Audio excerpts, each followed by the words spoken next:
Hello दोस्तों, 16 अक्टूबर 1846 का दिन इतिहास में प्रसिद्ध है क्योंकि इस दिन शल्य चिकित्सा के दौरान दर्द को कम करने के लिए एक प्रसिद्ध रासायनिक पदार्थ का निषेचक के रूप में प्रयोग किया गया। इस दिन को कहा जाता है ईथर दिवस और उपयोग होने वाला पदार्थ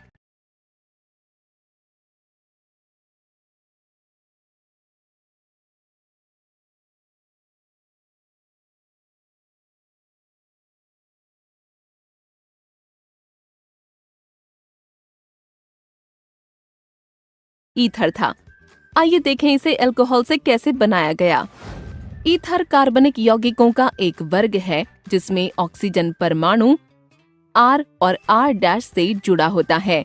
इनका सामान्य सूत्र ROR- है, जहां R और R- एल्किल या एरिल समूह या दोनों होते हैं। इस विषय के निम्न उद्देश्य हैं: एथेनॉल के उत्प्रेरकीय निर्जलन द्वारा एथॉक्सी एथेन के विरचन का अध्ययन करना, अभिक्रिया की क्रियाविधि का अध्ययन करना और इस प्रक्रिया की सीमाओं का अध्ययन करना। आइए सबसे पहले हम इस प्रक्रिया द्वारा ईथर का विरचन करना सीखते हैं। जब एथेनॉल और H2SO4 के मिश्रण का किसी बालू ऊष्मक पर 413 केल्विन पर एक गोल पेंदे वाले फ्लास्क में पुनः पश्च वहन किया जाता है तो एथेनॉल के 2 अणु जल अणुओं को त्यागने और एथॉक्सी एथेन का निर्माण करने के लिए संघनन प्रक्रिया से गुजरते हैं। आइए अब इस अभिक्रिया की क्रियाविधि को देखते हैं। संपूर्ण अभिक्रिया का अध्ययन 3 अलग अलग चरणों में किया जा सकता है। चरण 1 में एथेनॉल का प्रोटॉनन शामिल है।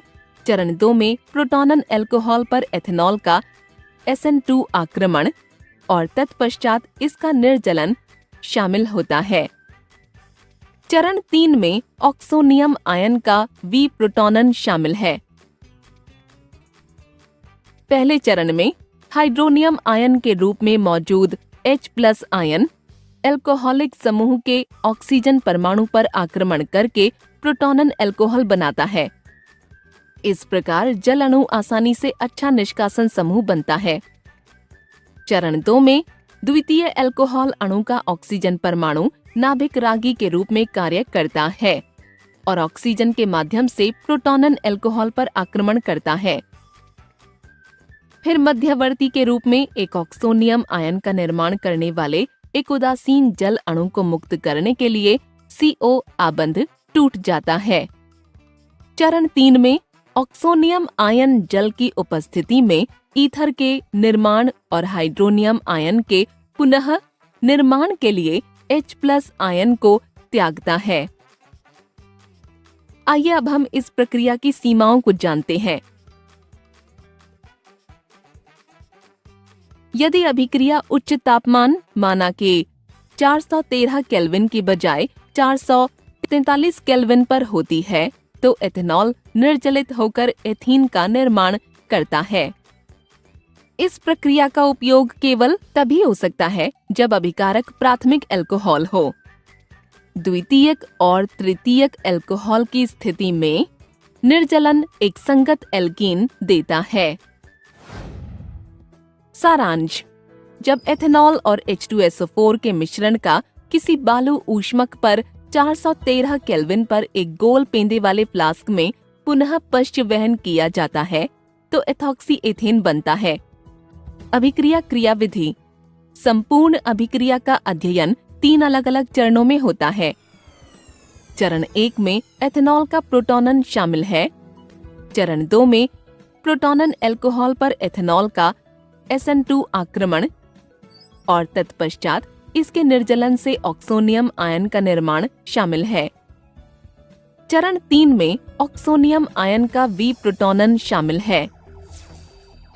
इस प्रक्रिया की सीमाएं इस प्रकार हैं कि 413 केल्विन की बजाय 443 केल्विन पर एथेनॉल निर्जलित होकर एथीन का निर्माण करता है। द्वितीयक और तृतीयक अल्कोहल की स्थिति में निर्जलन संगत एल्कीन देता है और इसलिए इस विधि का उपयोग करके हम केवल सममित ईथर बना सकते हैं। हमने ईथर के विरेचन की एक विधि पर चर्चा की है। ईथर के विरेचन की और विधियों को जानना चाहते हैं? जानने के लिए हमारी आगामी वीडियोस को देखें।